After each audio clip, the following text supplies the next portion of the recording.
Bonjour à tous. Bonjour à tous. Bienvenue pour ceux et celles qui nous rejoignent à l'instant. Certains vont arriver dans les prochaines minutes. Bonjour à tous. Donc, merci d'être avec nous pour ce webinaire qui va parler d'un sujet qui suscite beaucoup d'intérêt, parfois même un peu de confusion. Donc, le recours sécurisé aux freelance dans les organisations RH. Alors tout d'abord, avant de rentrer dans le sujet, nous sommes Olivier Motte et Antonin Descamps, donc avocats en droit social au sein de Majorel Avocats. On conseille les entreprises et les entrepreneurs dans toutes les problématiques juridiques liées aux ressources humaines. On a une particularité, c'est de travailler dans un écosystème plus complet, lié à ce qu'on appelle le capital humain. Donc on travaille avec des anciens DRH devenus consultants, des experts en politique de rémunération et avantages sociaux. On a des experts en URSSAF, dont l'ancien expert juridique de l'URSSAF, des experts en mobilité aussi internationale, en immigration professionnelle, et également en recrutement de RH et de cadres. Voilà, donc on est habitué à aborder les sujets sous plusieurs angles autres que le droit. Voilà. Et pourquoi Majorel? Parce que c'est une très belle couleur, aux pigments inimitables à l'époque de Jacques Majorel, son créateur, puis utilisé par beaucoup depuis. Et puis, pour moi, c'était une histoire tout à fait suffisante pour en faire une feuille de route. Voilà pour les présentations. Maintenant que nous sommes un petit peu plus voilà, nombreux et que les derniers se connectent, on va aborder la question voilà, qui consiste à savoir si on peut vraiment sécuriser le recours aux indépendants dans une organisation de salariés. C'est une question qui est intrinsèquement liée à l'engouement autour des travailleurs indépendants. Voilà, cet engouement s'explique par plusieurs facteurs. Alors d'abord, l'émergence d'entreprises et de plateformes qui se spécialisent depuis plusieurs années dans la mise en relation entre les freelances et les clients donneurs d'ordre. Donc vous en connaissez sûrement. Il y a des plateformes comme Malte, comme freelance.com, comme Upwork qui sont spécialisées plutôt dans les missions B2B ou encore Uber, Deliveroo, TaxRabbit pour des prestations plus orientées B2C. Donc tous ces acteurs qui ont des politiques marketing très ambitieuses ont largement contribué à démocratiser l'idée que tout le monde peut travailler en indépendant de manière assez facile et rapide. Ensuite, il y a ce qu'on pourrait appeler, et ce qu'on constate sans doute tous sur les réseaux sociaux, euh, l'hyperpromotion de l'entrepreneuriat, notamment sur LinkedIn. On y trouve une vision très idéalisée, peut-être, du freelance, souvent résumée à l'idée que on puisse être son propre patron ou d'accéder à une indépendance financière enviable, ce que certains appellent avec un peu d'ironie le SMIC LinkedIn. Voilà. Alors c'est pas tout à fait tout, parce qu'il y a une tendance aussi qui répond à une recherche croissante de flexibilité chez les travailleurs. Donc tant pour les travailleurs d'ailleurs que pour les entreprises. Alors côté travailleurs, c'est notamment le cas des plus jeunes générations. On voit une envie de nouveaux modes de travail. Le travail nomade, l'adaptation du rythme en fonction des aspirations personnelles ou encore le choix de projets alignés sur leurs valeurs. Donc c'est parfois plus simple pour eux de faire ce choix-là lorsqu'ils sont indépendants. Et puis côté entreprise, la flexibilité, c'est une donnée devenue stratégique hein, face à un marché de l'emploi tendu. On parle souvent de métiers pénuriques. Collaborer avec des freelances permet de répondre à des besoins précis sans s'engager sur un contrat de travail. Ça réduit aussi les démarches administratives, les cotisations sociales, ou encore les coûts liés à une éventuelle rupture du contrat de travail. Voilà, que ces raisons soient valables ou non, on n'est pas là pour en discuter, mais c'est des tendances que l'on observe. Et merci, bonjour à tous. Parce que, donc le freelance, c'est un indépendant, on va pas pouvoir, le gérer de manière RH comme, on gère les autres salariés. Or, ce qu'on observe et ce qu'expliquait Olivier, c'est qu'il y a une certaine confusion, pour les entreprises qui ont du mal à savoir ce qu'elles peuvent faire, ou, ce qu'elles ne doivent pas faire à l'égard des freelances et certaines d'autres d'ailleurs ne se posent même pas la question et gèrent, leurs freelances finalement comme elles gèrent, leurs salariés. Or, maîtriser la maîtrise RH de ces, freelances, revêt un enjeu, assez important parce que, derrière, il y a un risque qui est important, c'est celui, de la requalification de la relation contractuelle avec le freelance en un contrat de travail. Et d'ailleurs, c'est un enjeu qui n'est pas anecdotique parce que, pour les travailleurs des plateformes, donc notamment ceux qui travaillent, pour Uber, Deliveroo et cetera, eux travaillent en tant que freelance et une étude, récente a mis en lumière le fait que sur les 28 millions de travailleurs, sur les plateformes qui sont en Europe, il y en avait près de 5,5 qui étaient, finalement, qui n'étaient pas réellement indépendants, mais se comportaient plutôt comme des salariés. Donc on avait un peu une situation de salariat déguisé, ce qui a poussé l'Union européenne à devoir, réagir et à imposer, à prendre une directive, donc qui a été adoptée le 23 octobre dernier et qui porte sur l'amélioration des conditions de travail des travailleurs des plateformes et dont l'un des objectifs, affichés, c'est de, s'assurer qu'ils soient réellement indépendants et lutter contre, le salariat déguisé. Donc nous, ce qu'on vous propose pour ce webinaire, c'est de vous poser, hein, de vous rappeler quel est le cadre juridique du recours, au freelance et de vous présenter quels sont les risques associés, de mieux les maîtriser pour ensuite aborder de manière plus opérationnelle, plus pragmatique, comment, préparer le recours à un freelance et comment le gérer tout au long de l'exécution du contrat.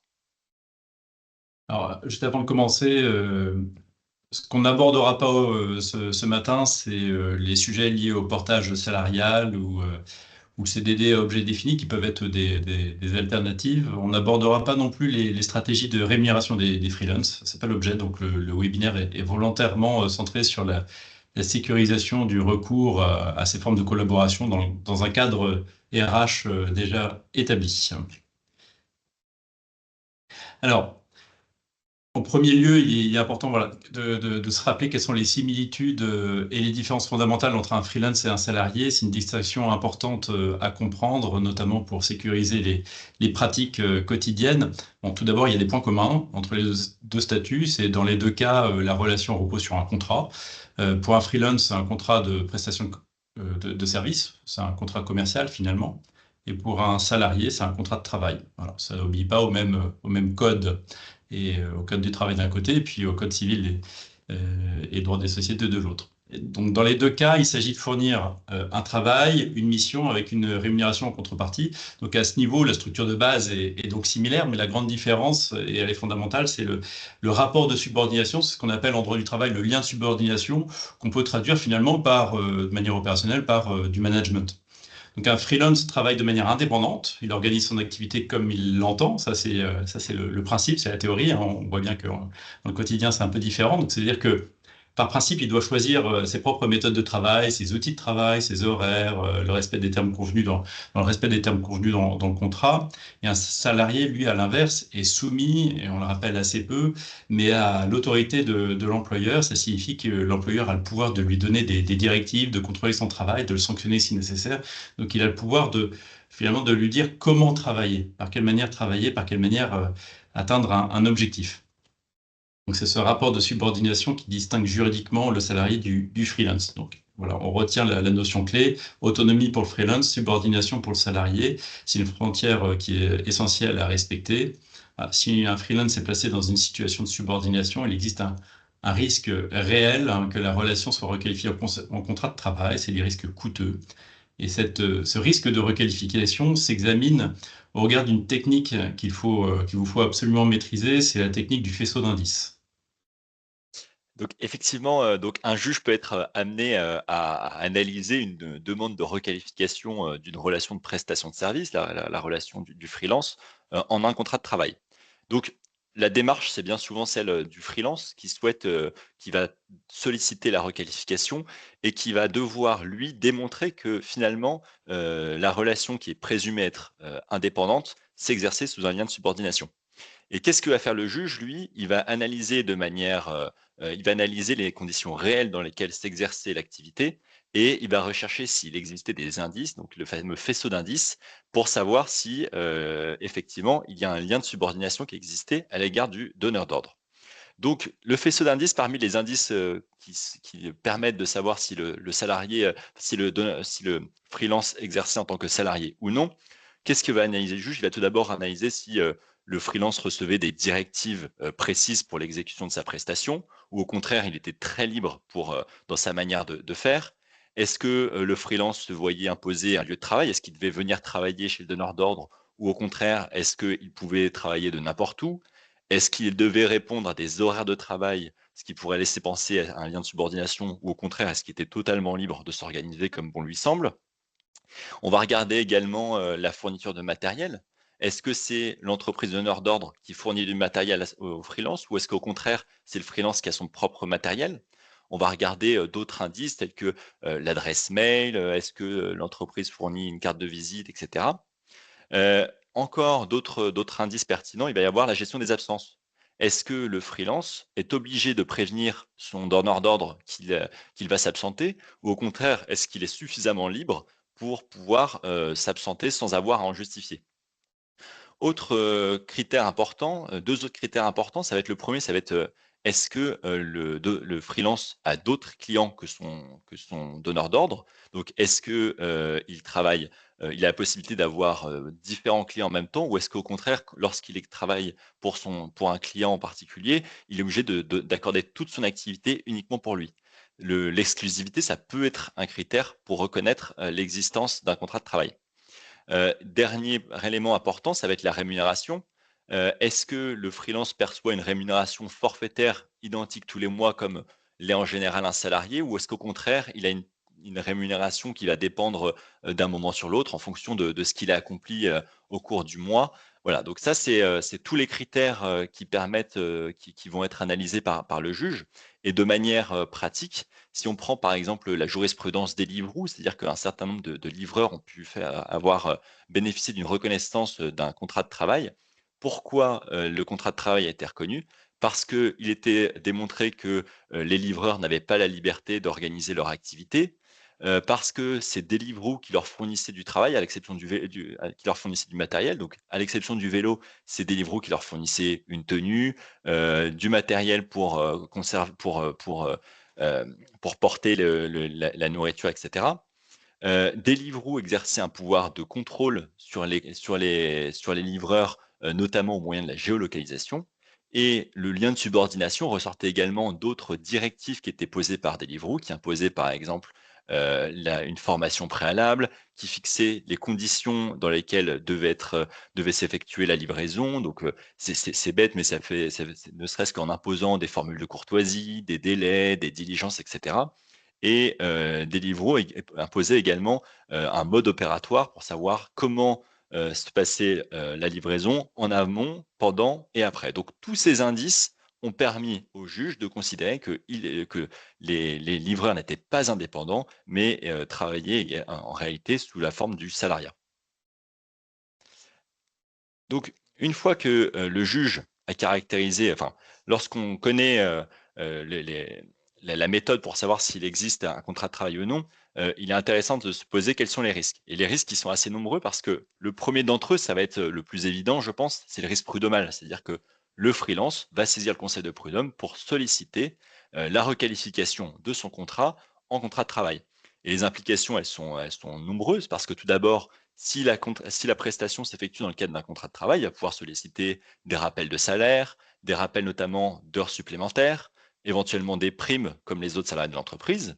Et si le contrat a pris fin, il va pouvoir solliciter une indemnité de licenciement, une indemnité compensatrice de préavis et une indemnité, parce que son licenciement ne repose pas sur une cause réelle et sérieuse, il va pouvoir solliciter une indemnité pour licenciement sur cause réelle et sérieuse. Plus encore, il va pouvoir solliciter une indemnité pour travail dissimulé parce qu'il n'aura pas été correctement, déclaré par, ce qui est devenu son employeur et dans ce cas, l'indemnité, elle est forfaitaire, elle est égale à 6 mois de salaire. Deuxième risque qu'il ne faut pas négliger, c'est le risque URSSAF parce que l'URSSAF, lorsqu'elle contrôle, quand elle réalise un contrôle dans une entreprise, elle pourrait considérer que finalement les prestataires ne sont pas réellement indépendants et donc qu'il s'agit en réalité de salariés. Or, l'entreprise n'a pas versé de cotisation sociale, donc elle pourrait opérer un redressement pour les 3 années qui précèdent, pour tous les contrats de travail qu'elle requalifierait. Troisième risque, et il est également important, c'est lorsqu'il y a un contrôle qui est réalisé par l'inspection du travail. L'inspection du travail pourrait constater le travail dissimulé dont je vous parlais tout à l'heure et le travail dissimulé est sanctionné c'est une infraction pénale et la sanction est relativement lourde parce que la sanction est de 3 ans de prison et 45 000 € d'amende pour les personnes physiques. Et lorsque c'est la personne morale, donc l'entreprise en tant que telle qui est reconnue coupable, cette contravention peut être portée à 225 000 €. Enfin, dernier risque qu'on pourrait envisager, il me semble plus rare, mais en soi, il pourrait exister, c'est si jamais le freelance venait à se blesser, et que finalement il, parvenait à démontrer que, il était salarié, il pourrait solliciter la reconnaissance, d'un accident de travail et ou d'une maladie professionnelle et par la suite solliciter, la requalification, enfin faire reconnaître la faute grave de ce qui est devenu son employeur. Donc si on rentre ensuite, dans le caractère, opérationnel, ça va être, il va être nécessaire donc d'identifier, les besoins en amont de la prestation de service. Alors, comment identifier si le recours à un freelance est pertinent pour répondre aux besoins d'une entreprise ou si une autre forme de contrat ne serait pas plus adaptée? Il y a deux critères principaux qui permettent de le déterminer. D'abord, il y a le besoin d'une expertise spécifique. Donc, faire appel à un freelance prend tout son sens lorsqu'il en tout son sens à la fois opérationnel mais aussi juridique lorsqu'il s'agit d'un savoir-faire non présent dans l'entreprise pour une tâche bien définie. Par exemple, ça peut être la mise en place d'un système d'information, la création d'un site internet, une campagne de publicité. Voilà, ce sont des missions ponctuelles qui ne justifient pas forcément d'embaucher quelqu'un en interne. Ensuite, il y a la nature de la mission, donc elle doit être précise et délimitée dans le temps. Si la mission n'est pas suffisamment définie ou si elle s'inscrit dans une activité récurrente, alors les juges vont légitimement penser qu'un contrat de travail aurait été le véhicule juridique le plus approprié. Euh, il y a des alternatives qui peuvent être intéressantes qu'on ne développera pas. Il y a le portage salarial, il y a le CDD à objet défini, qui est un type de contrat salarié. Bon, l'inconvénient, c'est parfois le pool de candidats disponibles, voilà, qui peut être supérieur lorsqu'on parle de freelance, notamment grâce aux plateformes de mise en relation et grâce aux réseaux sociaux. Voilà. Donc, cela étant dit, si vous choisissez de travailler avec un freelance, il faut être particulièrement vigilant sur un point clé, c'est compte tenu de mon organisation RH, suis-je en capacité de préserver l'autonomie du freelance tout au long de la mission confiée? Voilà. Donc le mot-clé, c'est toujours l'indépendance. Et donc cette nécessité d'identifier clairement les besoins est un postulat de fond. Alors à côté des postulats de fond, il y a aussi des prérequis de forme qui imposent des vérifications préalables. Effectivement, donc avant de contracter avec, un freelance, il y a plusieurs, obligations, qui peuvent s'imposer aux entreprises. La première, ça va être, enfin, tout simplement pour s'assurer que le freelance, se présente bien, ça va être de se renseigner sur lui pour s'assurer qu'il se présente bien comme un indépendant, et qu'il ait l'habitude, d'intervenir en cette qualité. Donc ça sera intéressant de s'intéresser, notamment, à son site internet s'il existe, à sa page, Papers pour savoir si notamment il a déjà travaillé en tant qu'indépendant et s'il a un chiffre d'affaires avant de venir travailler avec vous. L'autre point qui va être nécessaire, ça va être de s'assurer que finalement, votre contractant, le freelance, il soit bien immatriculé. Donc, ça peut être sous différents statuts, donc, il peut être immatriculé sous le format de micro-entreprise, en URL, en EIRL ou encore, en SASU et pour vous, entreprise donneur d'ordre, il faudra lui solliciter, une attestation, donc telle qu'un extrait KBIS. 3e, vigilance, 3e vérification préalable, c'est lorsque, vous êtes amené à contracter pour, un montant, total, de chiffre d'affaires qui représente plus de 5 000 €, en tant que donneur d'ordre, vous êtes tenu par le code du travail à, solliciter une attestation de vigilance pour, vous assurer que, le prestataire, le freelance, s'acquitte bien de ses obligations déclaratives et qu'il est à jour du paiement de ses cotisations. L'enjeu de cette vérification, elle est importante parce que, derrière, si jamais, vous n'avez pas procédé à cette vérification, vous pourriez être déclaré, solidaire des indemnités, enfin toutes les cotisations, voire même de l'impôt qu'il n'aurait pas, payé, alors même qu'il aurait dû le faire. Et enfin, dernière vérification qui est importante, ça va être de s'assurer que votre freelance, que votre prestataire, il est bien couvert par une assurance de responsabilité civile professionnelle et que, le cas échéant, si jamais il devait y avoir, des dommages pour vous, bah, qu'il soit bien couvert et qu'il puisse bien vous indemniser, heu, pour, vous réparer le préjudice, qui est le préjudice subi.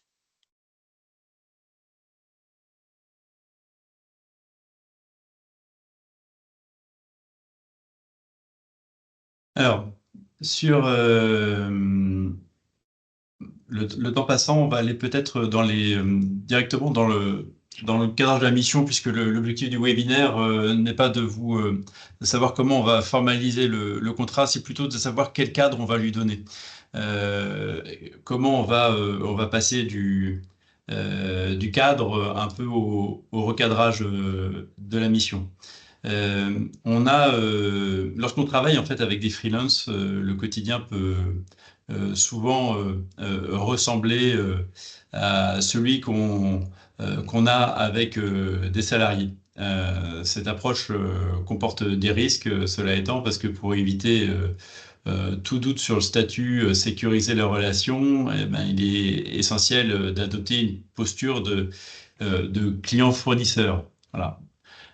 Au-delà des problèmes de fond, donc trop longue période de recours au freelance, rémunération mensuelle forfaitaire, onboarding dans l'organisation, on voit que limiter les risques passe par des pratiques simples et surtout par un langage adapté dans nos échanges écrits et oraux.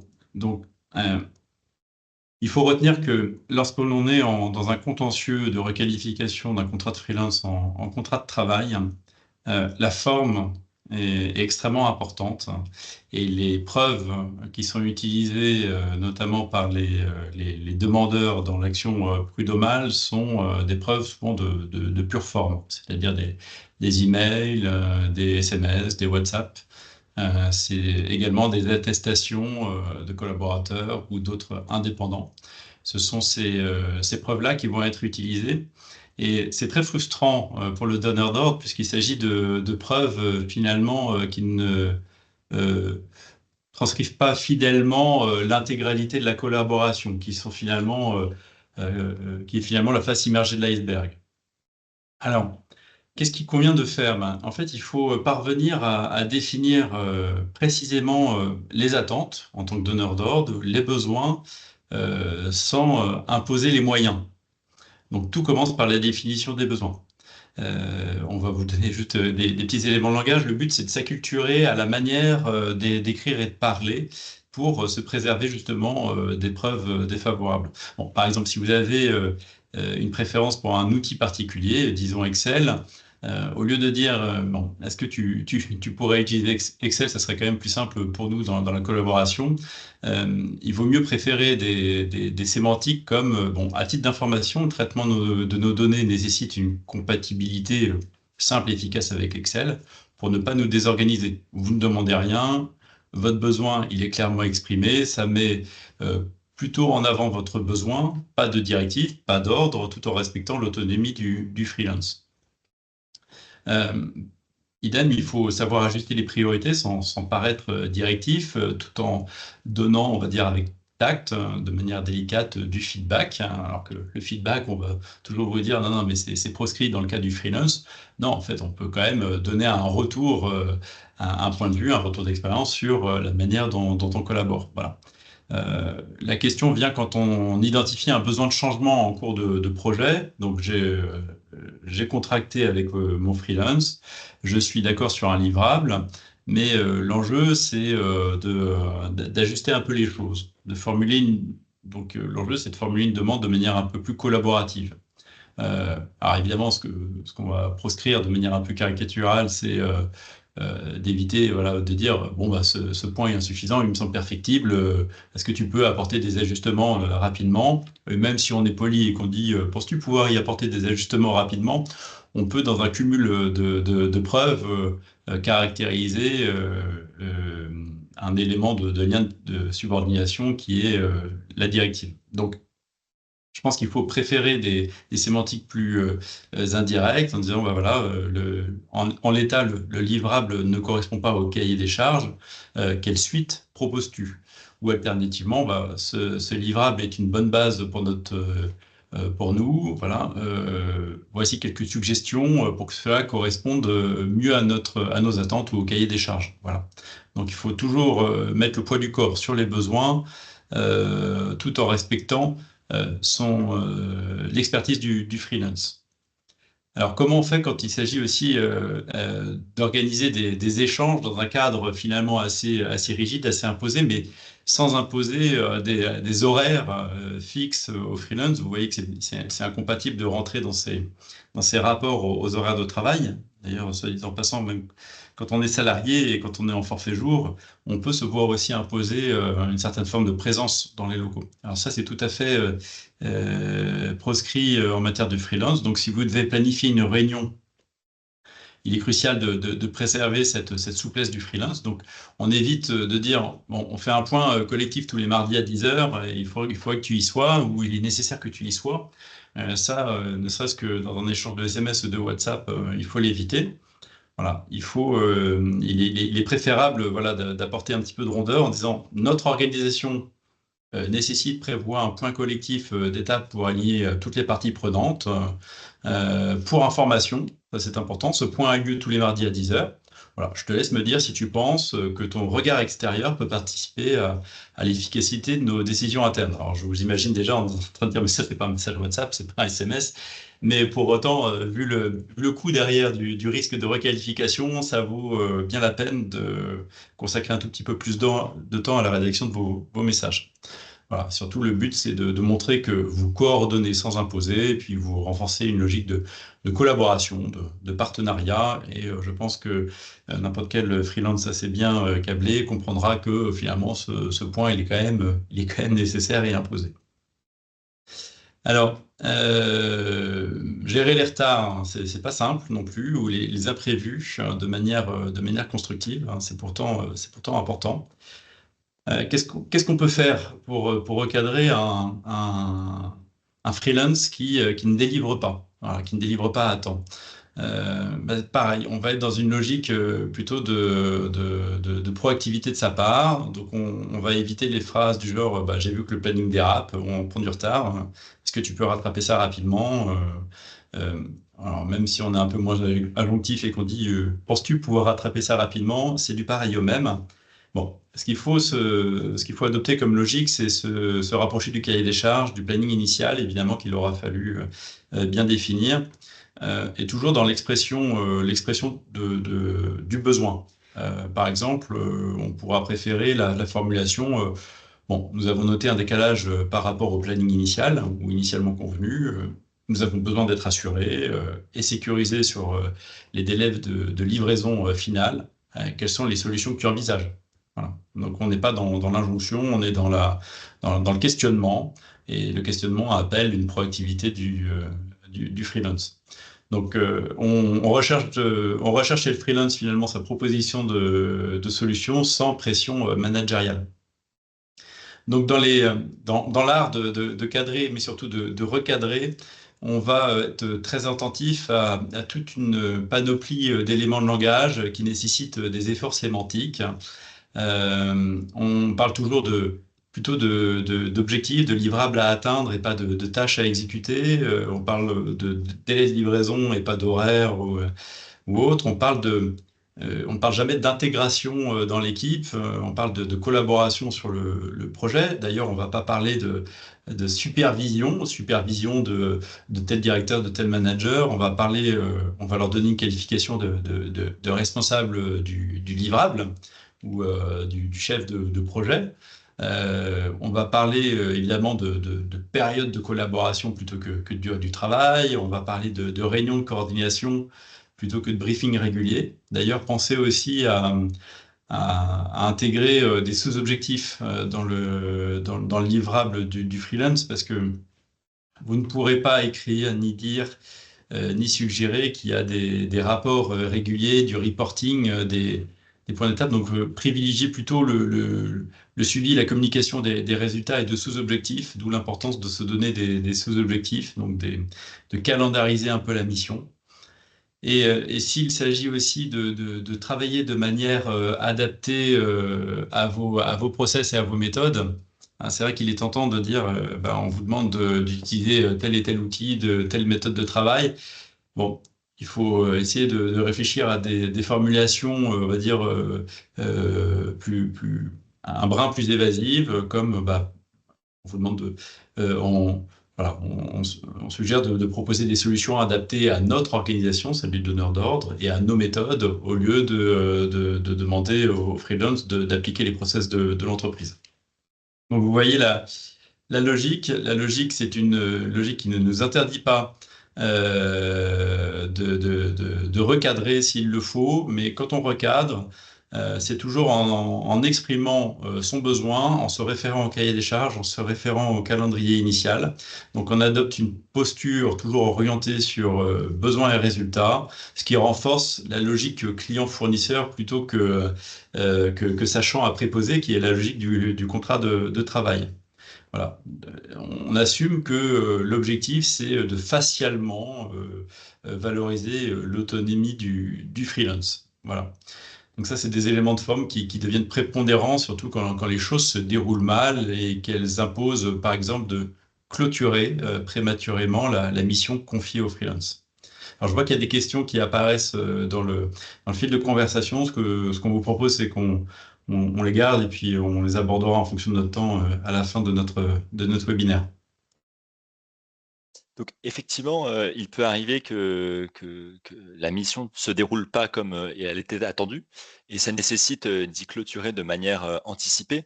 Et alors ici, donc on va parler non pas de licenciement, mais de résiliation anticipée et ça va être, la différence majeure, c'est que en cas de licenciement, bien sûr qu'on doit respecter une procédure qui est celle, qui est prévue par, le code du travail, alors que ici, techniquement, il n'y a pas de procédure. C'est-à-dire qu'on applique le code civil, le droit commercial et ce qu'il faudra, c'est s'attacher, finalement, il faudra s'attacher à ce qui est prévu. Est-ce qu'il existe des cas de rupture anticipée, dans le contrat commercial, dans le contrat qui a été conclu, avec le prestataire, pour savoir si on peut se mettre dans l'une des différentes,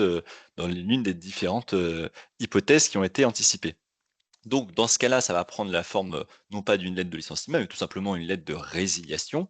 Et cette lettre de résiliation, parce qu'elle n'aura pas à être motivée de la même manière qu'un licenciement, par exemple, là où un licenciement serait motivé par de l'insuffisance professionnelle, ici, on va viser l'un des cas de rupture, voir si jamais on considère que c'est parce qu'il y a une inexécution fautive de la part du freelance, ben, on va viser ce cas. On devra respecter, le cas échéant, un délai de prévenance. Soit, encore une fois, ce délai de prévenance a été contractualisé, auquel cas ce sera simple, soit si, il n'a pas été contractualisé, finalement, on regardera combien a duré la mission et on adaptera le délai de prévenance par rapport à la mission globale. En tout cas, ce qui est sûr, c'est que, s'il n'y a pas de durée qui est prévue, de durée précise, mais qu'on est sur, un contrat de mission, il faudra anticiper les différents cas, dans lesquels, on pourra mettre fin de manière anticipée, au contrat à la mission de prestation de service.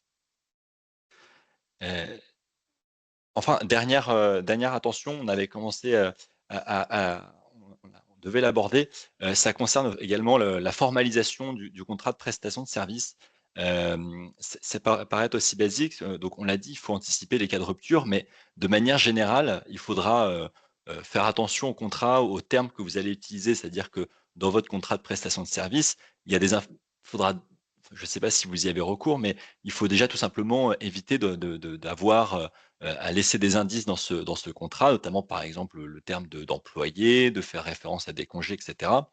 Et il faudra, être aussi, il faudra faire preuve d'un maximum de précision, donc dans les cas de rupture anticipée, dans les clauses, sur la définition de la mission et cetera.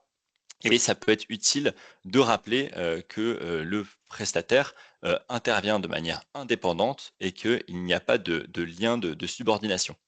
Tout à l'heure, on expliquait le fait qu'il y avait que le juge, quand il analyse une demande de requalification, du contrat en contrat de travail, il va regarder si il y a des indices. Et parmi ces indices, il y a notamment la fourniture du matériel. Bah, vous voyez, par exemple, si jamais vous, en tant que donneur d'ordre, vous avez besoin de confier à votre salarié, à votre freelance du matériel, parce que notamment vous pourriez avoir des données sensibles, des données confidentielles qui sont imposées par votre DSI, bah, le contrat va vous devoir expliquer pourquoi vous, cette fois, de manière exceptionnelle, vous allez à l'encontre de la logique du freelance et vous lui fournissez du matériel plutôt qu'il le fasse plutôt qu'il ne utilise son propre matériel. Heu, donc voilà, donc vous l'avez compris, le maître mot, ça va être de gérer, l'indépendance du freelance, que ce soit, en amont, pendant la relation et à la fin de la mission. C'est-à-dire que vous n'aurez pas à motiver cette rupture et vous pourrez, clore la mission, en temps voulu. Alors, on a vu quelques questions qui passaient. Je vous propose Ouais. qu'on Bon, y réponde. on peut peut-être les prendre dans l'ordre. Il y avait une première question, savoir si on pouvait inviter un freelance à un séminaire ou un team building. Ah, c'est une bonne question. Antonin, est-ce que tu veux y répondre Oui, ou je me lance? je vais y répondre. Bah, alors, ce que je vous disais tout à l'heure, c'est qu'effectivement, ça va faire partie des indices. C'est-à-dire que techniquement, un team building, la logique, c'est, bah, de créer une communauté de travail, une communauté, avec les salariés. Donc soit, vous estimez que, bah, soit, donc vu que le freelance n'est pas un salarié, la logique voudrait que vous ne l'invitiez pas à un team building, ou alors c'est parce que vous invitez tous vos partenaires et dans ce cas-là, il faudra pas seulement, convier les prestataires, mais enfin, de manière plus générale, d'autres personnes que vos simples salariés, et vos freelances. Donc, ça pourrait être, enfin, l'ensemble de vos partenaires commerciaux. Donc, par principe, si c'est un séminaire destiné aux salariés, la réponse est non. Parce que sinon, ça pourrait être un indice, d'existence d'un contrat de travail. Alors, il y avait une autre question sur est-ce que les points, alors j'imagine que c'était lié au faisceau d'indices, ce sont des points, et puis aux interactions avec le freelance sont des points pour éviter le risque prud'homal. C'est aussi pour éviter en fait les risques auprès de l'URSSAF, hein, principalement, et de l'inspection du travail ensuite. En fait, l'URSSAF, elle va utiliser les mêmes faisceaux d'indices pour redresser en fait l'assiette des émoluments donnés aux freelance pour le mettre dans l'assiette de charges et des cotisations sociales. Elle utilise les mêmes faisceaux d'indices. In fine, quand on a un contentieux avec l'URSSAF, ben on saisit le juge et c'est le juge qui va trancher sur la base de tous les indices dont on a parlé. Donc la logique, c'est la logique du juge en fait qui prédomine et les agents de recouvrement de l'URSSAF en fait suivent cette logique du juge. Et l'inspection du travail, pareil. Alors ce qui est compliqué avec l'inspection du travail, c'est que c'est un peu une autorité dans l'autorité, c'est-à-dire que quand on a l'inspection du travail qui vient donner un sentiment sur une situation, et lui, ça va être pour qualifier une infraction de travail dissimulé. Il est assez fréquent que les juges, donc en l'occurrence, ce sont des conseillers prud'homaux dans la très grande majorité des cas, donc c'est des juges qui n'ont pas professionnels, hein, c'est des salariés, des employeurs qui sont élus, mais ils vont suivre la recommandation de l'inspection du travail. Il n'y a que quand on arrive à l'étape du dessus, donc à la cour d'appel, qu'on a des juges professionnels, et là qui sont vraiment complètement intellectuellement indépendants de la manière dont une inspecteur du travail va analyser la situation. Donc tout ce qu'on vous a dit, c'est valable pour tout le monde. Donc il s'agit d'être bien préparé et effectivement le contrat est important, mais c'est surtout les conditions, on va dire, de collaboration quotidienne qui vont être importantes. N'hésitez pas à compléter vos questions hein, dans le fil de la conversation. On a comment intervenir auprès d'un prestataire dont les attitudes ou les propos indisposent un salarié ou une équipe en interne. Bah oui, bah c'est une situation assez malheureusement qui peut être constatée. C'est toute la difficulté de la collaboration. Alors, pour rappel, quand on est dans un cadre salarié, quelqu'un qui a des attitudes ou des propos qui indisposent un salarié ou une équipe en interne, il faut réussir à qualifier ces attitudes et ces comportements.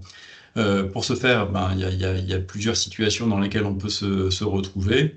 Il y a la situation dans laquelle il y a une plainte qui est formalisée. Et dans ce cas-là, on va généralement enquêter. et a fortiori si les représentants du personnel s'en emparent. Là, on n'est pas tout à fait dans cette situation, mais elle peut quand même s'en rapprocher, puisque il y a quand même un salarié qui est indisposé par la présence d'un tiers à l'entreprise, même si c'est un co-contractant. Et il faut savoir que les tiers à l'entreprise sont à tout le moins obligés de respecter des règles de santé, de sécurité au sein des lieux de travail. Alors, il y a un règlement intérieur qu'on n'est pas obligé de donner aux co-contractants, mais il faut mieux éviter de l'envoyer d'ailleurs par email au début de la collaboration. Ça pourrait être considéré comme un indice. Mais néanmoins, il s'agit de dire à un co-contractant que son comportement indispose les salariés et que ça met en péril leur santé psychologique et qu'il convient de faire la lumière sur cette situation. Alors, qu'est-ce qu'on peut faire? Eh bien, si il s'avère que vous considérez qu'il y a une violation dire des obligations contractuelles fondamentales, c'est-à-dire de collaborer on va dire entre guillemets en bon père de famille, c'est-à-dire de manière normale avec les collaborateurs, avec les salariés de l'entreprise, vous pouvez considérer, évidemment à discerner au cas par cas et peut-être à l'aide d'un conseil, qu'il s'agit d'une rupture du contrat commercial, d'une violation des obligations contractuelles et de mettre fin de manière anticipée au contrat. Euh, dans cette situation, l'enjeu vis-à-vis des salariés est souvent un peu plus fort que l'enjeu financier, je dis bien du risque financier lié au contrat commercial s'il est rompu de manière anticipée. C'est-à-dire que de ne pas agir pour préserver la santé des collaborateurs dans une situation où il y a des comportements déviants pourrait vous coûter davantage que les risques liés au non-respect du délai de prévenance si vous rompez le contrat commercial du freelance de manière anticipée. Donc, il s'agit d'adopter in fine un peu la même attitude qu'avec des salariés, c'est on protège celui qui s'en plaint, moyennant une enquête plus ou moins formalisée. Formalisée s'il s'agit d'un salarié dans la plupart des cas, peut-être moins formalisée s'il s'agit d'un freelance. J'espère avoir répondu à cette question. Prochaine question. Alors, concernant les freelances à l'étranger, est-ce que ça se pose également? J'ai envie de dire que oui. Alors, en plus, il y aura un élément de complexité supplémentaire parce que la question, ça va être de savoir est-ce que finalement le contrat s'effectue en France, enfin, vu que dans la mesure où il s'effectue depuis la France, est-ce qu'il peut être qualifié en France, etc.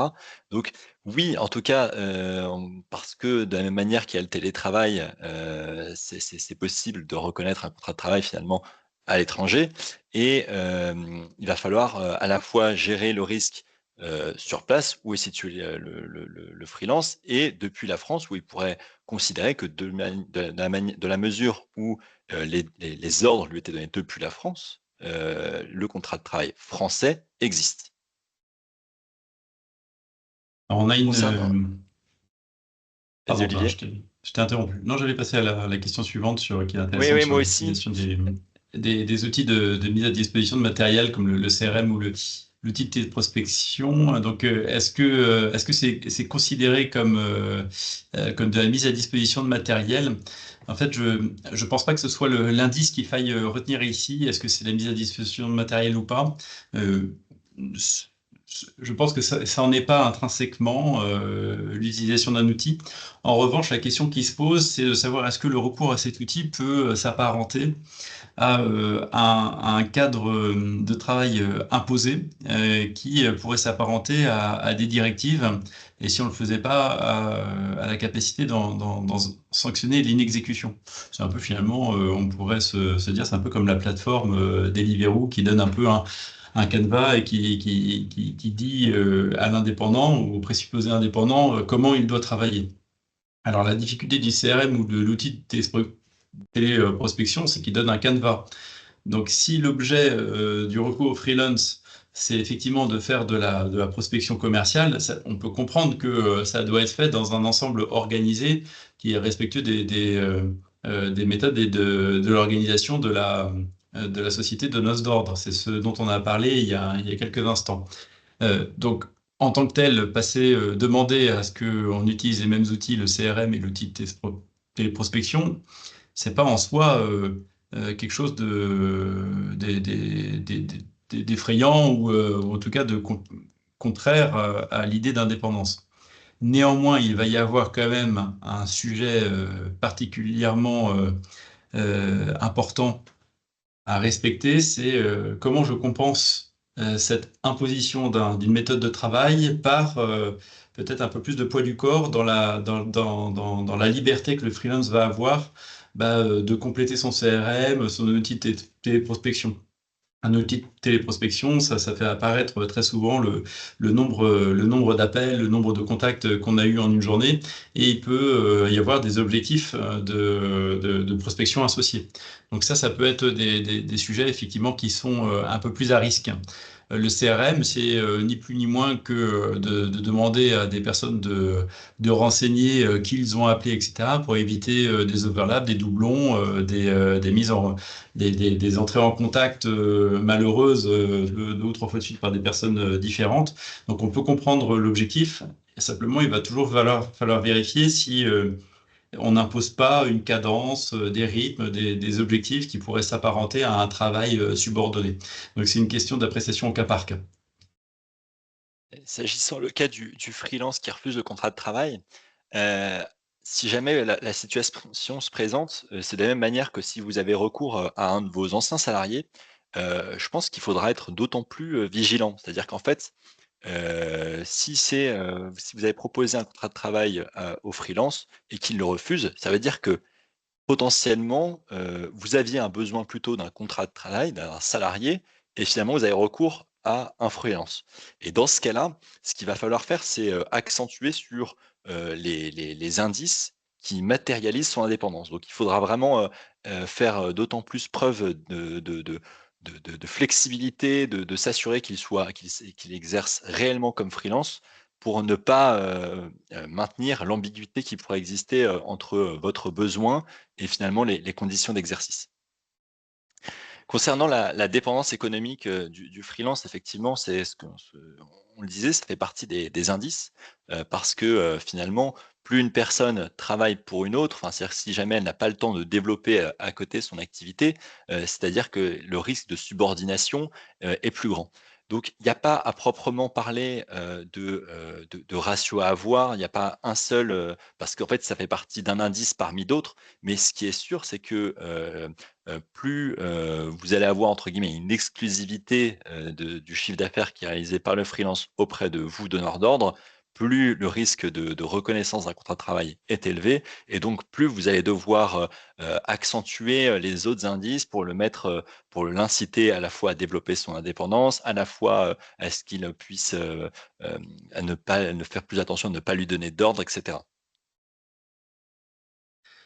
Alors, pour la fourniture d'un mail de l'entreprise, est-ce que le format nom, prénom, point ext, arobase entreprise, oui, bon, ça c'est tout à fait suffisant. Ouais. En fait, il s'agit juste de donner l'apparence d'une différence avec un salarié. Donc, faire point ext, c'est très bien si jamais on doit avoir le nom de domaine de la société. D'ailleurs, c'est des pratiques qui sont très courantes. Voilà. Et, effectivement, l'objectif derrière, c'est de donner toujours l'apparence d'une différence avec des salariés. Alors, je mets une autre question, c'est que faire si le prestataire engage l'entreprise malgré elle? Alors, je pense que l'engagement, ça doit être un engagement peut-être contractuel ou financier. Ça, ça, c'est vraiment une problématique importante. Alors, vous savez que, il y a deux types de personnes qui peuvent engager l'entreprise. Oui, donc c'est ça, merci. Vis-à-vis des tiers, ce sont les représentants légaux, donc les mandataires sociaux, par exemple dans une USS, le DG, le président, le DG, le DGD. Et il y a les salariés. Voilà, les salariés, sous réserve qu'ils aient bien des délégations de pouvoir, mais ça, le tiers ne le sait pas, peuvent engager la société. Un salarié qui engage la société, alors qu'il n'en aurait pas la possibilité, engage une seule responsabilité, c'est sa responsabilité contractuelle, c'est-à-dire que la seule sanction auquel il fait face, c'est d'être licencié. Sauf s'il a intentionnellement engagé la société alors qu'il savait qu'il n'était pas habilité à le faire. Là, il peut y avoir un licenciement pour faute lourde qui permet d'engager la responsabilité financière du salarié, mais c'est des cas vraiment très restreints. Quid lorsqu'il s'agit d'un freelance? Ben, un freelance n'a pas la capacité de représentation à l'égard des tiers. il n'apparaît pas sur le CABIS, il n'est pas représentant légal et il n'est pas salarié. S'il engage la société donneuse d'ordre financièrement, déjà il y a une faute de sa part, mais il y a aussi une faute de la société co-contractante qui n'a pas vérifié qu'il avait mandat pour le faire. Alors après, il peut y avoir des situations dans lesquelles on pense que c'est un salarié, on pense que c'est un directeur qui a la capacité d'engager la société. Il faut savoir que le freelance, s'il le fait, d'une part, s'expose à une rupture de son contrat de travail de manière précipitée, mais engage aussi sa responsabilité civile professionnelle. Donc il peut dédommager l'entreprise qui n'aurait pas pu se dédire de son engagement contractuel pris avec un fournisseur, par exemple. Et le freelance peut la dédommager. Alors, il est hyper important de regarder quel est le montant aussi de la couverture au titre de la responsabilité civile professionnelle de ces co-contractants. Surtout lorsqu'il y a des enjeux d'organisation, de changement, de préconisation industrielle ou commerciale derrière. Enfin, la question du contrat à durée indéterminée avec un freelance. Alors, par principe, le contrat avec un freelance, c'est à durée déterminée. C'est-à-dire qu'en fait, parce que on a un besoin précis, une compétence qu'on n'a pas pendant un certain moment, on a recours à un freelance. Donc, par nature, c'est un contrat, c'est une mission qui doit être déterminée. Après, il n'est pas nécessaire, enfin, il n'est pas obligatoire de prévoir une durée. Par exemple, on peut prévoir plutôt une mission qui n'a pas, pour lequel on ne sait pas encore mesurer, quantifier quelle va être sa durée. Auquel cas, la définition d'une durée n'est pas obligatoire, mais il faudra être plus précis sur la mission, quand est-ce qu'elle va être, quand est-ce qu'on considère qu'elle est terminée et quand est-ce que, on peut, ou au contraire, quelle est sa enfin, quantifier, jusque quand, elle va durer. Concernant le freelance avec une délégation de signature, encore une fois, si je fais lien avec, ce qu'expliquait Olivier, par nature, non. Bien au contraire, même, ça pourrait, insinuer qu'il, fait partie de l'organisation, qu'il fait partie de l'entreprise. Donc, ça pourrait être en tout cas un indice qui sera retenu, par un juge pour se dire que finalement le freelance, avait, heu, faisait partie de l'entreprise et qu'il était plutôt salarié plutôt que, indépendant. Et en tout cas, si on parle de délégation de signature, l'un des cas, auxquels je pense, c'est, en matière RH, par exemple, un freelance ne pourrait pas, intervenir en tant que enfin, ne pourrait pas avoir de délégation, de représentation de l'entreprise à l'égard du personnel. Il ne pourrait pas, par exemple, tenir un entretien préalable au licenciement ou représenter l'employeur, dans une réunion du CSE. D'ailleurs, il y a aussi une autre problématique qui se pose, c'est quand on a une délégation de signature, on peut avoir une délégation de pouvoir, en fait, et le pouvoir, c'est lié à une responsabilité pénale. Par exemple, je suis DAF, je dois m'assurer que des règles relatives à Tracfin, qu'il n'y a pas de blanchiment d'argent. Je suis DRH, je dois m'assurer du respect de la réglementation vis-à-vis de la santé et de la sécurité au travail. Si je le fais pas, il peut y avoir une responsabilité pénale. Voilà, il y a tout un jeu de délégation de pouvoir qui induisent des responsabilités pénales.